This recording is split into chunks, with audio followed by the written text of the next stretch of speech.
Magandang araw po mga kaubayan. Ako po gumagawa ng videos ngayon kasi palis na po ako dito sa lugar ng Osmeña, Dasol, Pangasinan. Itong napuntahan kong lugar mga kaubayan ay napaka ganda po kasi virgin forest pa po ito. Marami pa pong mga halamang gamot na hindi nila natutuklasan dito. Kagubatan pa po ito. Malapit sa karagatan to mga kaubayan. At dito sa aking tinuluyan mga kaubayan ay meron akong natutukan na isang uri ng halamang gamot. Ayun po, kukuha po ako mga kaubayan. Tignan po natin. Ito po mga kaubayan ay napaka-importante pong halamang gamot ito. Lingid sa kaalaman ng ating mga kaubayan, itong halamang gamot na ito ay napaka-importante po ito sa atin mga kaubayan, lalong-lalo na po ang tinatarget po nito ay high blood. Ito po, high blood po. Ang proseso ng paggamit nito mga kaubayan ay ganito po lamang.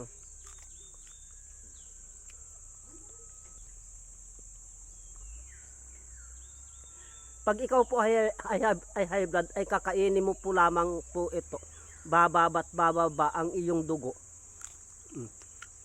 High blood po mga kaubayan, maliban sa high blood ay marami pa pong kakayahan ang halamang gamot na ito mga kaubayan. At itong halamang gamot na ito mga kaubayan ay may kakayahan din po sa gamot na hika at ubo. Ilagay po lamang natin sa tamang proseso ang paggamot nito. Pag sa hika naman po mga kaubayan, ito po ay kinakatas po ito. Pagkatapos pong katasin ay haluan po ng oregano. Pagkatapos pong haluan ng oregano ay lagyan po ng honeybee mga kaubayan. Kung tawagin po namin itong halamang na ito ay sa alusiman. Bahala na po kayo kung anong tawag sa inyo itong halamang gamot na ito mga kaubayan. At maliban po sa high blood, hika at sa ubo po sa mga bata, mabisa po ito mga kaubayan sa mga ubo. Ang proseso naman po, ang paggamit nito pagdating po sa mga ubo mga kaubayan, ito po ay kinakatas po ito mga kaubayan. Pag nakuha na po yung katas niyan, pigaan mo po ng mga 2 patak na kalamansi at oregano. At yan po ay ipapainom po natin sa mga bata. Mabisa po yan mga kaubayan sa ubo sa mga bata, yung makakapit na plema o ubo ng mga bata. Ito po, kaya wag po natin baliwalain itong alusiman na ito mga kaubayan. Gagala po ako dito mga kaubayan at titignan natin kung ano pa po ang mga halamang gamot na pwede po nating makita. Silipin naman po natin doon mga kaubayan kasi napakaganda po doon. Sa taas na ito. Ang lugar na ito mga kaubayan ay napakaganda po itong lugar na ito. Kaya pupunta po tayo sa taas doon.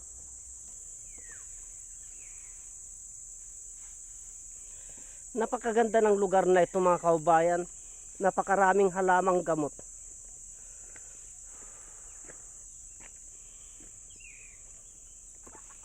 Napakaraming halamang gamot dito mga kaubayan, kaya hindi po ako nahirapan tungkol sa mahalamang gamot ng ating mga kaubayan. Dito na lamang po ako nanguha.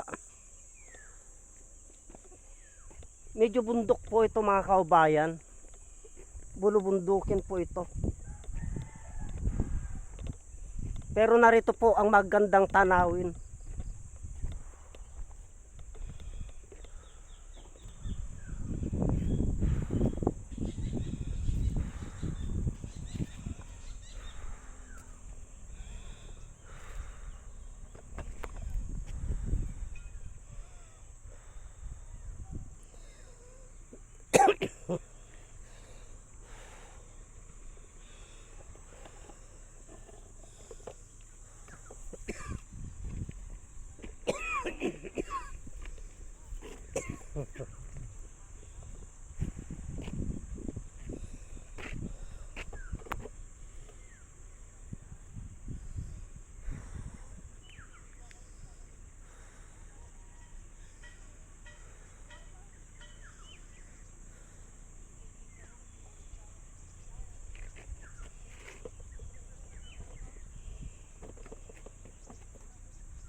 Ito naman po yung tinatawag nilang crusher mga kaubayan. Yan po.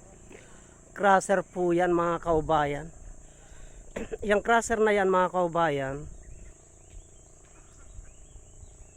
yung crusher na yan ay problema ng mga tao dito mga kaubayan.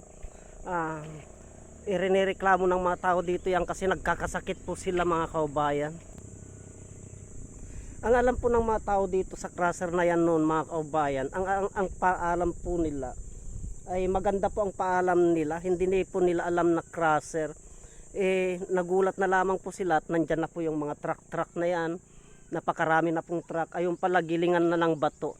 Kaya pag naggiling po sila ng bato dyan mga kaubayan, pag naggiling po sila ng bato dyan, sobrang alikabok po at nagkakasakit na po ang mga tao dito. Kaya irinireklamo po nila itong crusher na ito mga kaubayan at hindi pa po tapos ang usapin nila dyan. Kaya sa pagbalik po natin, sa sunod ay ibibidyo's po natin kung ano na pong mangyari sa crusher na yan kasi naapektuhan na po ang mga tao dito mga kaubayan. Kaya pagpatuloy po natin ang pagblablogs mga kaubayan kasi ang ganda ng lugar nito. Napakaganda po ito. Gilid po ng baybayin. Kaya pagpatuloy ko po ang paglalakad mga kaubayan at tignan po natin. Napakaraming halamang gamot na nakukuha po dito. Pupunta po ako sa karagatan mga kaubayan kaya pansamantala kong puputulin ang videos nito hanggang dito na lamang po at marami pong salamat.